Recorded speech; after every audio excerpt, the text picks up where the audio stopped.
রাধে রাধে বন্ধুরা, রান্ধনী তনুজা চ্যানেলে স্বাগতম। আজকে রায়তা বানাবো। শশাটা ছোটো ছোটো করে কেটে নিব, সাথে টক দই দিব, পরিমাণ মতন টক দই দিব শশার সাথে মিলানোর জন্য। দুইটা একসাথে মিশিয়ে নিব। ছোটো ছোটো করে শশা কেটে নিয়ে টক দই ঢেলে দিয়েছি পরিমাণ মতন, মানে এক প্যাকেট থেকে আধা প্যাকেট ঢেলেছি।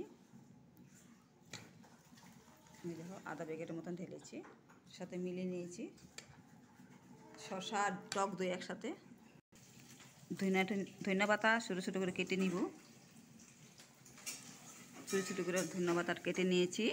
তোমরা চাইলে পেঁয়াজও ঢালতে পারো। এখন শ্রাবণ মাস চলছে, পুরোপুরি নিরামিষ বানাবো।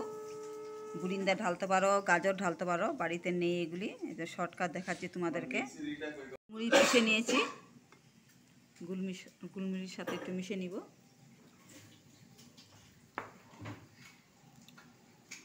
পরিমাণ মতন নুন দিব,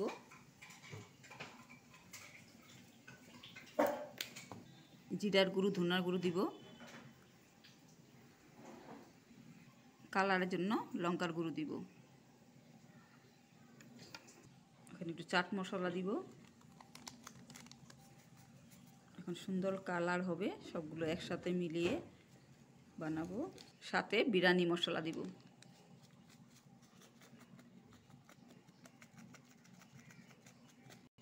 সবগুলো উপকরণ দিয়ে ভালো করে মিলাবো।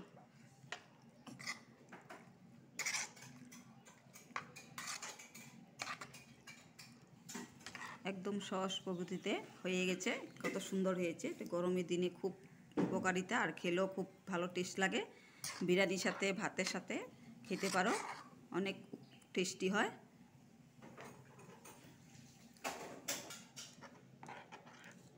অনেক টেস্টি আর জমে যায় খেতে।